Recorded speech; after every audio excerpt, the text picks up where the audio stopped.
blessingsradiotv.com. blessingsradiotv.com. Christian Music Television.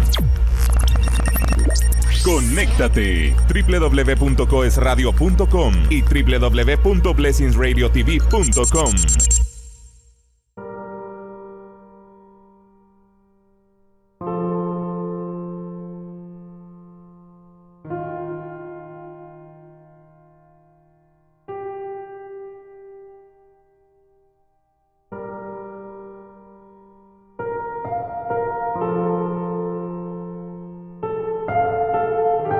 What's up, Ruthie Gang and Boss Gang? It's your girl Ruthie, and I'm here to talk about something very personal to me. Something that used to be very hard for me to speak about, but I'm no longer afraid. I no longer feel fear. I no longer feel guilt as if I did something wrong, because I wasn't the one who did anything wrong. It was those perverts. So if you're sensitive to child molestation, sexual child abuse, this video is not for you. If you are a child or you're watching this without a parent, I suggest you move on to the next video. We have other videos that are a little bit more kid friendly. This is going to be explicit and not for children's ears. With that said, this is real. This is a true story, and I'm not doing this for views or subscribers. This is something that really happened to me. I'm doing this to tell my story in hopes that this will help other people to speak out, especially those of you who have been abused and are afraid to talk about it, or have held on to this hurt and this pain for years, months, weeks, and still can't speak out about it. I want you to know that you didn't do anything wrong. And the best thing that you could do is talk about it, is tell someone about it, open up about it. Because when I finally did, it was like I was free. It was like a weight had been lifted, and I truly needed that. This is going to be very difficult for me because a lot of my friends and family, they have no idea that these things have happened to me, but I'm ready to expose these men. I didn't get justice for any of it. So this is my way of getting justice. So I'm gonna begin with the first man that sexually abused me. When I was 5 years old, I was playing outside, and there was a 14-year-old boy that literally lived across the street. He had lured me into his backyard, which was fenced. It was fenced with high wooden fences, so nobody can see over there. He pretty much told me that he had a tent in his yard and he wanted me to show it. He wanted to show it to me. So me being, young, naive, 5 years old, I didn't know any better. I was just thinking, oh, a tent, I'm so excited, let's go. So he takes me to his backyard and brings me into his tent. And there, he pretty much told me, and I was wearing a dress at the time. So he took off my underwear and he started touching my private part. And then he pulled his private out, and he tried to get me to put my mouth on it, tried to get me to touch it.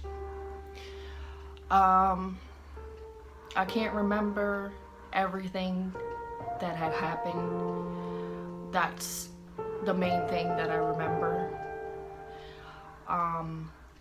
Next thing I know, as this is going on, because he had laid down and pulled his private out and, you know, was trying to get me to put my mouth on it, trying to get me to touch it.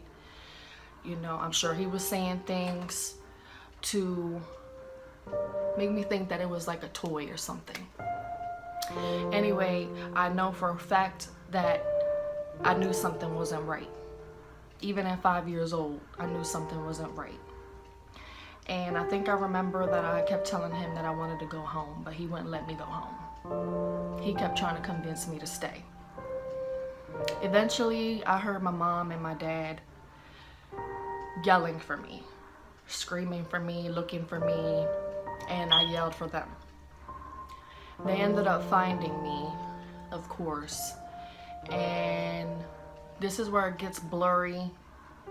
You know, I've tried to ask my mom and get more information about what happened, but I know it's very hard for her to talk about this, because to be a mother and knowing that you weren't there to protect your child, it's painful, it's hurtful, and I completely understand.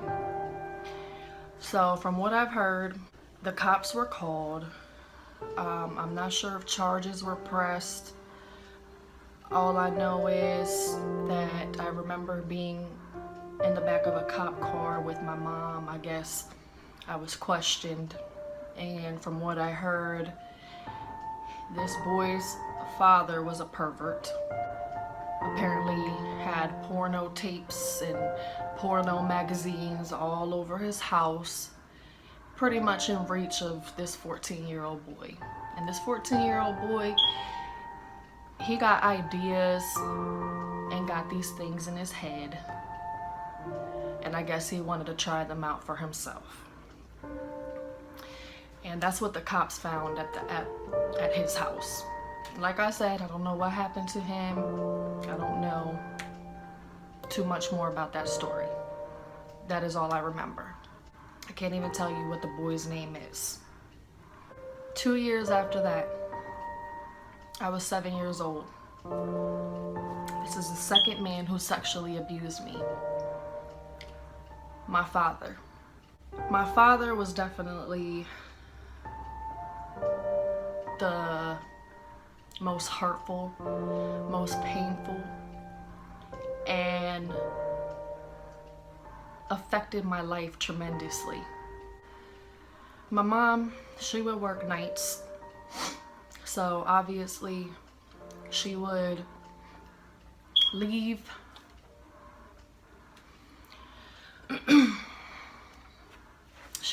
me and my sister. My sister was probably about 4 at the time. She would leave us with him, of course, to go to work. I mean, what kind of woman doesn't trust her husband to, you know, take good care of his children?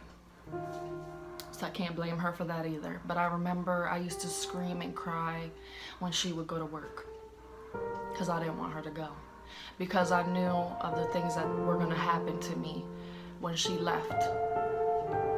And this happened for a year on a consistent basis. For starters, it was always during bath time. It was always during shower time. He actually had me and my sister. I was 7, she was 4. He used to have us take showers with him, and he would have us touch his private part and show it to us and say, it's okay, it's normal. And then after the showers, he would always get me to his bedroom by saying, are you cold? And of course, I would say, yeah, I'm cold, because I was cold coming out the shower, you know? So he would lure me to his bedroom, naked, lay me on the bed, take my towel off,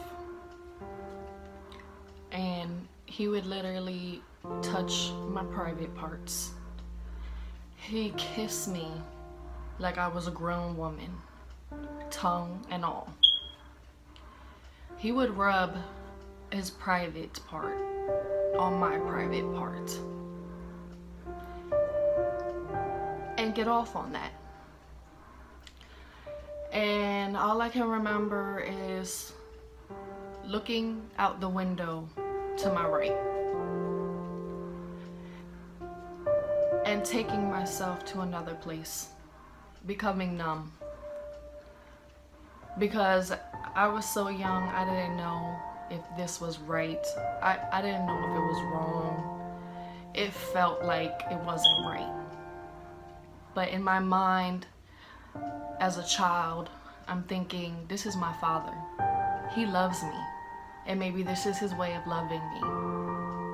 And then I remember, it was one day that it happened, and my little sister actually walked in on it.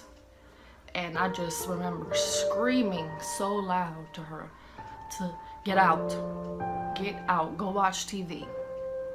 Because the last thing that I wanted was for her to go through the same thing. And she never did, thank God. But my father, he was something else. I mean, he actually showed me and my sister a sex education video, and it was in cartoon form, and it basically spoke about how to get pregnant, how sexual intercourse works. I mean, these cartoon characters, they had sex, they showed the sperm going into the egg, they showed how you get pregnant, all of that. And you know how bad that messed my head up? It messed me up so bad that I actually thought I was pregnant by this man for years because of this video. I didn't tell anybody about what had happened to me till I was 10 years old. So I cried every single night for all those years, thinking, oh my God, I'm pregnant by my father. That's how screwed up I was from what he did to me. I ended up telling my mother, and it wasn't easy. I wasn't gonna do it. But it so happened that I had a friend from school who had been raped. And she told me, you need to tell your mom. You need to. She needs to know. That's the only way you're gonna let go of this pain. And she came to my house, and she actually helped me tell my mom what had happened. Of course, my mom, she broke down. She was so confused and shocked that she almost didn't believe me until I started crying my eyes out. And I know she still heard about it to this day, because like I said, to know that your child was being hurt and you weren't there to protect them, that's the worst feeling in the world. As far as I know, she tried to press charges against him, and I meant to say that the reason why it only went on for 1 year is because God must have been protecting me. Because she happened to divorce him within that year. And of course they went their separate ways, and I went with my mom. And it wasn't because of what happened to me, because she had no idea. It was over their own issues. So she didn't know about what happened till after they got divorced. And by then he had moved to Puerto Rico and started a new life. She tried to press charges and tried to start an investigation. FBI got involved, but they claimed there wasn't enough evidence. So no justice and no peace. The third man who sexually abused me was my mother's second husband's father. Once again, I'm trying to tell you people, you cannot leave your children with just anybody. leave them with somebody you trust. And I know you would never think your husband, your boyfriend would ever do anything to your kids, but you just never know. You got to be alert. You got to see the signs. So please, guys, don't leave your kids with anybody, because you never know what's happening to them, and they're gonna be too afraid to tell you. With that said, of course, I was left alone with this man. He babysat me and my sister, and I just remember wearing dresses because I was a little girl. I was probably about 11 or 12, around that area. Of course, this was after I told her what happened with my dad, my mother, and my stepfather, because she was with him at that time by then. And with my little dresses on, you know, he would unzip my dress, touch me, touch my private areas. And that went on for some time until he moved out, because he was actually staying with us for some time. I can't remember how long. And with that situation, I didn't tell anybody until I was 19 years old. So nobody even knew that he had done that to me.